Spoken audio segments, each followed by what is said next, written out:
web extended, so all bets are off with Gad Saad, just because I got so interested when you're learning things. Sometimes we have people on the show, and you just want to get them off. So, Mr. Saad, were you done with the Lawrence Summers, or did you have more to add to that as a professor? Because I'm sure there's some inside baseball there that people like us couldn't possibly be privy to. Well, I mean, look, it really, I mean, the music is playing in the background. Is that a problem? It is. It's not Gay Jared. He's going to be fired. Don't worry about it, but it is rude. Fade it out. Sorry. Thank you. You know, there's a premise called tabula rasa. I don't know if you're familiar with it, which basically argues that the human mind is born as an empty slate, and so there are no biological imperatives that we come equipped into the world with, and that it's only socialization that makes us who we are. Right. And so viewed from that perspective, sex differences themselves become no longer innate. It's something that is only due to socialization. So that argument, the idea that there are no such things as innate sex differences, is really part of a bigger discussion on whether humans are equipped with innate biological blueprints or not. And of course, the reality is that, of course, nurture matters. Nobody contests the fact that socialization exists. But to argue that there's nothing that is innate is silly. We know from studies in developmental psychology, for example, you could take very young children who are in the pre-socialization stage of their cognitive development, show them photos of people who are differentially beautiful, more facially symmetric versus less facially symmetric. Well, guess what? They look at the facially symmetric stimulus much longer, right? Nobody taught them that. This is an innate response, right? And there's endless of these types of findings. So we know for a fact that humans obviously have a biological human nature, but for all sorts of reasons, which if you want, we can get into, the social sciences have abdicated biology from the purview of their what's theories. so bizarre to me is that we've gotten so far off the beam that's acceptable, and they just try and silence dissent. I'll take you one step further. Did you read about that study? You were talking about symmetry, and I've joked about that a lot. Half of my face is like a melting candle. I'm not symmetrical, so not a good sign of genetics. They did a study where they took men and had them work out. Have you read this study? You got to tell me a bit more. Okay, so I know several studies that start like that. Yeah, so they were working out, and actually they would have women smell the clothing after they're sweating. And they not only I know the study, the guy who conducted it is a friend of mine. Okay, well there you go. And even innately, you talk about innately, without seeing the person, they were attracted more to the men who were symmetrical, the odor. And they used to use this to sell pheromones and stuff in the back of bodybuilding magazines. And you have to separate the truth from the sales pitch. But it was fascinating. Yeah, I mean, the way I describe it to my students, and I've written about this in my books, the nose knows, right? Right. I mean, and I actually call this sensorial convergence. The idea being that women are able to smell the most symmetric men. Now, that makes perfect evolutionary sense, because if you're trying to identify the optimal package on the mating market, then it shouldn't be dependent on a sensorial modality. Whether I hear him, whether I see him, whether I smell him, it should always point to the same optimal guy. And that's exactly what that study finds. It's been a while since I've read it. Was it very statistically significant? Was it statistically significant, the consistency? I mean, it was statistically significant, and the way you actually know the robustness of the effect is that if you take, for example, women who are taking contraception, that it affects some of their hormonal fluctuations, sure. Then the effect is not the same as if you compare it to when women are in the maximally fertile phase of their cycles or not. So there are all sorts of ways that effect has been moderated in ways that definitely demonstrates how we ultimately are animals. It is fascinating, because that takes me back to something Courtney had written about. She's Catholic, and so she is against birth control. I'm not on principle against birth control. I am pro-life. So we've had these discussions. We've had these open discussions, and she made an argument. I think she wrote about it.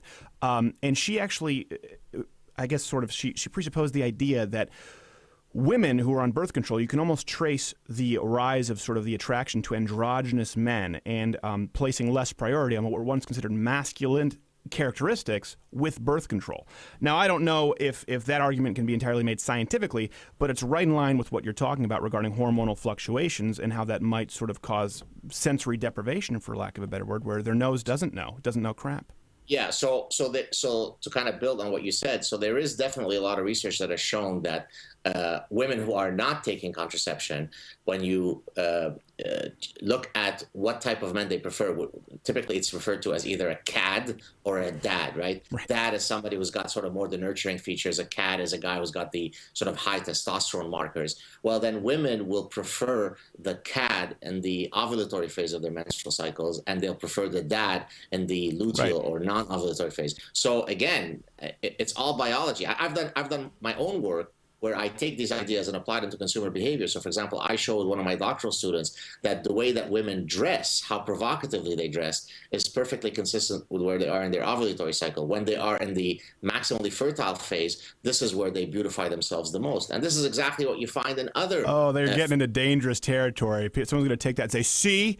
Mr. Saad said she deserved it because she was in her ovulatory phase. You know, it's so funny you say this because you're right on. I received once an email from, I think, a librarian at the University of Toronto where she got very upset at me precisely because of what you just said. Now, rapists can... I said, how does the fact that I'm demonstrating this very clear scientific finding imply that I am offering rapists a get-out-of-jail card? I mean, it's lunacy what you're saying. So I actually came after her really hard, and she went away. She went away? She went away. She ran away. I'm a scary guy. I'm not a Santa Claus guy when you piss me off. Well, yeah, but they have their lesbian buzz-cutted BuzzFeed chain gang. They usually sick on you, so I don't care. Please direct the hatred to Mr. Crowder for that last comment. That's what it is. If you look at the BuzzFeed contributors who are women, they look like men. They look like men, and the men look like women. It is absolutely absurd. We've gotten to the point where it is ridiculous. And like I said, what you're saying is considered. Well, I'm assuming she probably made the hate speech argument. I don't know, something along those lines. It would be the same premise. It is interesting, isn't it, though? I know as someone who is an evolutionary what are you doing? Counting me down? No, you don't count me down. This is a web extended. Just shut off the music. Sorry, not Gay is being disruptive. Apologize. I apologize. We don't need to do that. go off. But, you know, at one point where I think a lot of, I guess, sort of evolutionary biologists felt opposed to Christians, it seems like they've had some common ground or people of faith with the social justice warriors. Now, there's this, people of faith can be pro-science. And I think a lot of that is, you know, Christians inherently believe in what they refer to as complementarianism. And they use the scientific arguments to back it up that men and women were created differently. And so they use that to make the leap that an ideal situation for a child is a mother and a father because they can bring qualities intrinsic to their sex that two men or two women can't. And one can agree or disagree with that. But on the biology grounds, it's funny to see sort of these coalitions, unlikely coalitions forming sometimes. Yes, strange bedfellows indeed. Actually, tomorrow on my show, I'll be chatting with Jerry Coyne, who's a world-renowned evolutionary biologist, and in his last book, he actually talks about, if I remember correctly, whether science and religion can sort of coexist. And I think I haven't read the book, but I think his position is that they can't. Whereas another very famous evolutionary biologist, Stephen Jay Gould from Harvard, who's the late Stephen Jay Gould, actually argued what's known as the NOMA principle. I don't know if you know it, non-overlapping magisterium. The idea being that each could exist in its own sphere of domain, and they don't need to sort of irk one another. Right. Frankly, in my case, I tend to be more of a Coyne guy than a Gould guy. There's actually a guy who was he was a biologist, I want to say out in BC, Lawrence Tisdall. Are you familiar with him? Vaguely. Tell me more. Well, I'm not necessarily. I don't know that I agree with him, but I did see a debate with him, and he was a creationist who didn't. I don't know, again, because creationists can cover a wide spectrum, and so I'm not tossing my lot in with him. But he had some incredible debates, and they would be civil. And he talked about how you don't necessarily have to be a young Earth creationist. You can accept the idea of intelligent design while still accepting evolution. So there was a whole gamut, that you saw. And of course, we didn't get to see those on campus at all in Montreal. You had to go to some private venue. That'd be interesting. I might have to tune into that chat. He always uses the word chat because you want it to seem very non-confrontational, but then you send librarians hide into their breakfast nook. Francis Collins, who I think is the current director of the National Institutes of Health, or one of the major American science foundations or agencies, he's a very hardcore Christian and a very serious scientist. So yes, these two realities can exist within a person, but it's quite rare. In most instances, most scientists tend to be of the non-believer persuasion, and certainly evolutionists. Would you argue that throughout history? Would you argue that right now? I mean, I don't know the empirical reality. I mean, we could probably look for it if we wanted to. I would say that even in the past, when men of, great men of science proclaimed to be believers, I'm not sure that that was a true reflection of their true states, right? Because they were operating in an environment where it would have been a lot more difficult to say that you're a non-believer. So my feeling is that I would probably bet, if I were a betting man, that throughout history there is a correlation between being highly educated and being non-believer. That's interesting, but that kind of goes back to the we'd have to take your word for it. If they profess to be, and we think that it maybe was societal circumstance. Although there is research in the last, say, about 80, 90 years, and I actually wrote a Psychology Today article on it, that all the research shows that correlation that we just spoke of. So, for example, if you look at all of the members of the National Academy of Sciences, you could replace National Academy of Sciences by the Atheist Club. In other words, it's almost synonymous to say that you are a very distinguished scientist with saying that you are a non-believer. Now, of course, that doesn't mean that there aren't believers who are exceptionally intelligent. Sure. But on average, on the aggregate, we see this correlation. I wonder if that would also, though, again, if that's why I ask historically, you have people like Newton. You'd wonder if it could be a byproduct of academia, where, like you said, the default position is often leftism, and certainly often the default position would be skeptical, and would be that of a non-believer. I'm not questioning it, but I wonder again. It would be interesting to see. What the circumstances are. I want to see that, chat. That's very interesting. But it is interesting to see these. There are people who this conversation probably never would have happened, say, 4 years ago. I don't think there would have been a lot of audience overlap. And I think that comes back to the free speech issue, right? The First Amendment issue. If people can disagree, but they want more disagreement, more open conversation, the cure to bad speech is more speech, is the old saying. Then I think everything else is relatively incidental, because no one's trying to shut somebody else up. But that's not what you're seeing with the left. And I do not envy you fighting that at Concordia in Montreal, sir. Well, thank you. I appreciate those words. I recently had Tommy Robinson on my show. Do you know who Tommy Robinson is? I don't. Tommy Robinson is arguably one of the most despised and reviled men in Europe. He is at the forefront of speaking against Islam. So probably short of Geert Wilders, who is a Dutch parliamentarian, Tommy Robinson is probably the second most marked man. I probably know him then. I'm right there. I'm on CARE's list with Salman Rushdie and Mark Stein. Like, I was top 5. Oh, congratulations. Wow, impressive, sir. No, we actually had to put my wife under security watch. And traveling is an issue to certain parts of Europe. And it's been a serious issue. And if you watch my channel, I'm a Christian, but I've made fun of everybody. I think the worst we've had is, I think a Scientologist threatened to sue at one point. And not the death threats. Yeah. CARE has a list, but it's an Islamophobic list. It's not a hit list. Yeah. So anyway, I had this guy on, and a lot of people wrote to say, what are you doing talking to this, Nazi, bigot, racist? And then after I spoke with him, you can't imagine the number of people who either wrote publicly or privately saying things like, oh my God, I was sold on this whole bullshit narrative that he's a racist. And meanwhile, when he actually spoke to you, he seemed like a very reasoned, measured man. But of course, again, it's very easy to label people, all these bad words so that you could then shut them down. It's astounding. But I wonder why that happens, like I said, with your audience. I'm sure an educated audience, like you said, but educated, I don't know if we're talking about college degree or we're talking about people who've sincerely informed themselves on issues. Now, I was at a debate when I was in college, and professors had no idea what they were talking about in Montreal. If you asked them about a flat tax versus a fair tax, they couldn't tell you, and these are people with doctorates. So that's not necessarily my barometer. It is a barometer. But I do always find it a little curious that, like Sargon's channel, where we've had these great talks. I feel like you and I have had a very open discussion. And they've had these people who consider themselves intellectuals who their first reaction is, no, how dare you? And if you look on my channel, that's never been the reaction. We've had Imam Chowdhury on, who called for my death on the show. And people are like, please have him back. So I wonder, I hope people are waking up to that there is, I know you hate labels, but the left, whether it's the intellectual left, the regressive left, the progressive left, so whatever you want to call it, there is an anti-free thinking mindset, regardless of level of intellect. As a matter of fact, I would argue that some of the most dogmatic, sort of non-open folks come from academia. So I would strongly support sort of what you're insinuating, because I just see it on my Facebook page, right? I mean, I've told the story before, but I'll mention it again. Sure. Are we okay on time? Yeah, we're okay. We'll probably end up getting this to your channel because we have a show to keep. I just got sucked into it. So go ahead, and then we'll figure out how to get it up on Aura or whatever after. Okay. So I share all sorts of religious lunacy on my Facebook pages, whether it be some Jewish Hasidic guy believing in some crazy thing, or some Christian hick denying evolution.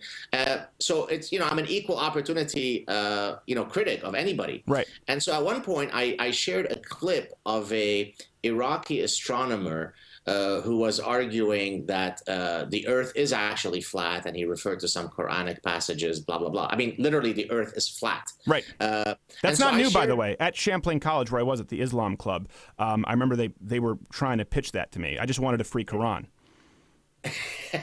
Are you being facetious or no, serious? True story. True? Oh, Champaign wow. College. Yeah, that's where I got my Quran and read it for the first time, the Abdullah Yusuf Ali version, and I came back with questions, and they didn't expect it, and that came up.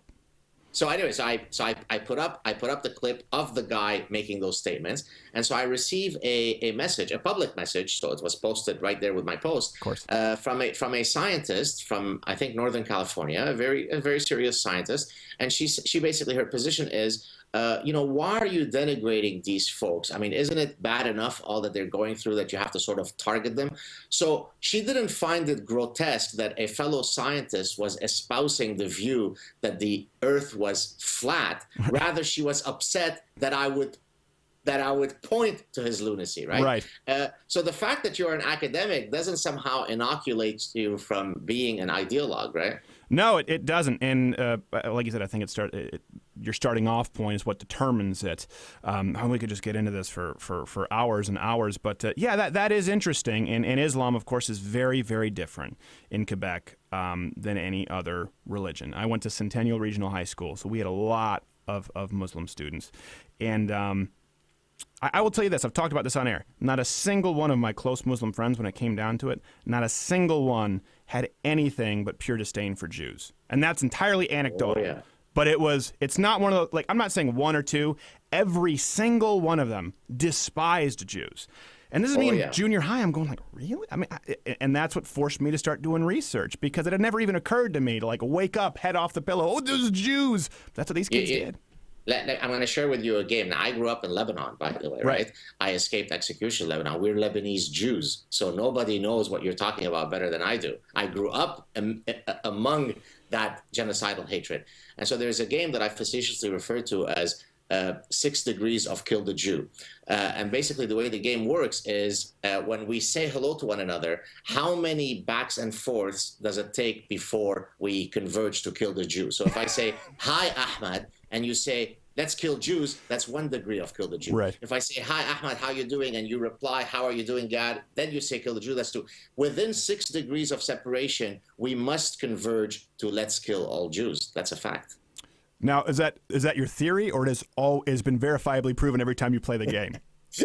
No, it's a slightly facetious theory, but it basically captures satirically, with some hyperbole, it captures the endemic, genocidal, endless, inerrant Jew hatred that has existed in that region for 1,400 years. Well, also in Montreal, I mean, that's the big difference between the United States, obviously, and Canada, multiculturalism versus the theory of a melting pot.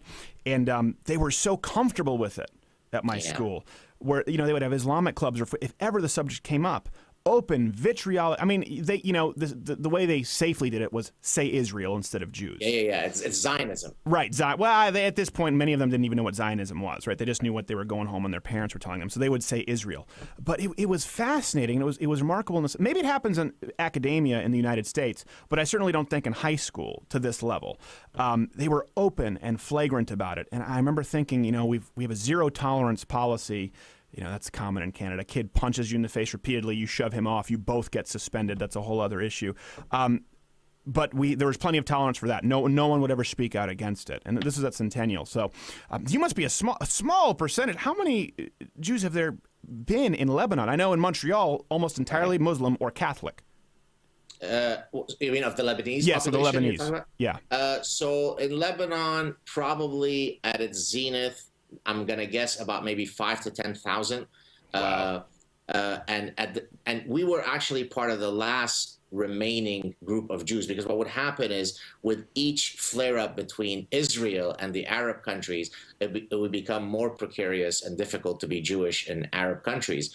And so there was a sort of a gradual exodus of all the Jews of Lebanon, in the 20th century. And my family were some of the last ones left. Once the Civil War broke out, it was absolutely impossible to be Jewish. So one of the reasons being, there are many reasons why we were going to be executed, or many ways by which we were going to be executed. But one of the ways is that you had to carry these internal ID cards, and on those cards, your religion was written. So if you were stopped at a roadblock by militia and you were of the wrong religion, you were killed on the spot. And there weren't going to be many roadblocks that you were going to clear if on your ID card it was written, not even Jewish. In Arabic, Jewish is Yahudi. It's written Israeli, which means Israelite, Israeli. Right. So we even lost our Lebanese Arabic identity. We were Israeli, so we were really the enemy. So there you go. Gosh, that is so 10,000 you said at its zenith. What's the population of Lebanon? I would say now, I could be off, maybe somebody will correct me, but I would probably say about 3.5, 4 million. Up to very recently, it was predominantly a Christian country, and I think now it is majority Muslim. Yeah, I knew a lot of Lebanese who were Muslim actually when I was in school, but a few of them were Catholic. So that was I was never exposed to a Lebanese Jew. We can open that can of worms next time you are on. There you go. Again, I don't envy you, sir. Talk about a minority. Lebanese Jew, critical thinker, anti-feminist social just warrior. Evolutionist At Concordia University in Montreal, Quebec. And he bitched about taxes. I've got very large cojones, son. Well, that's why don't call him Santa Claus. Gad Saad, 2 A's. Thank you very much, brother, and we'll have to have you back on sometime soon. Anytime, sir. Had a great time. Thank you. Louder with Crowder. Stay tuned, everybody. Hey, you're still here.